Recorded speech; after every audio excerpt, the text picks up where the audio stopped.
Hello everyone, I'm Natasha with AllProWebTools.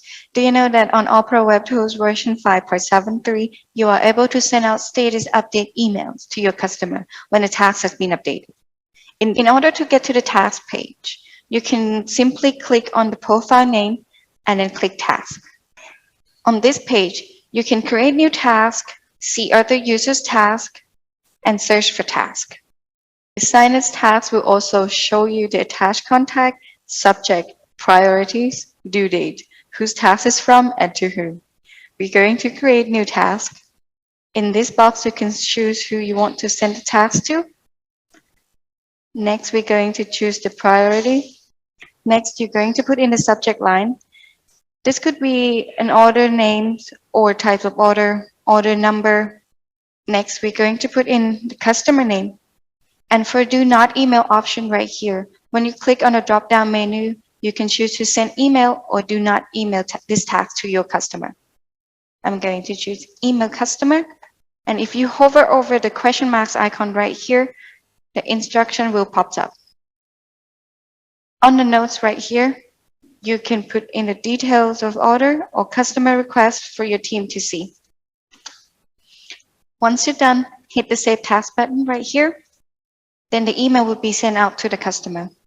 And I'm going to show you how the default email will look like. That is the subject we put in, and that is the note we put in.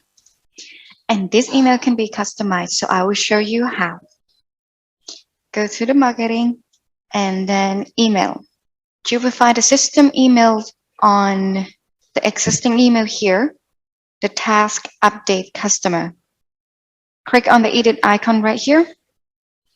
Here you can change your company logo, change the color, and change the font type. Once you're done, you can click Save and Preview right here. For this task features, you can set it to make automatic option to email customer or do not email when you click to create a new task. In order to do that, hover over the setting and administrator.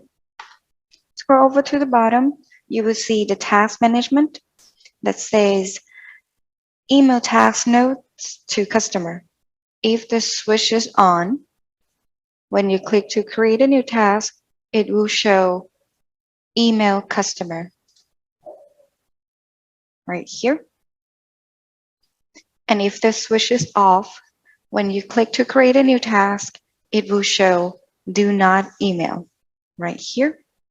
And both options can still click on the drop down to select email customer or do not email customer. And that's how you create and update the task on AllProWebTools.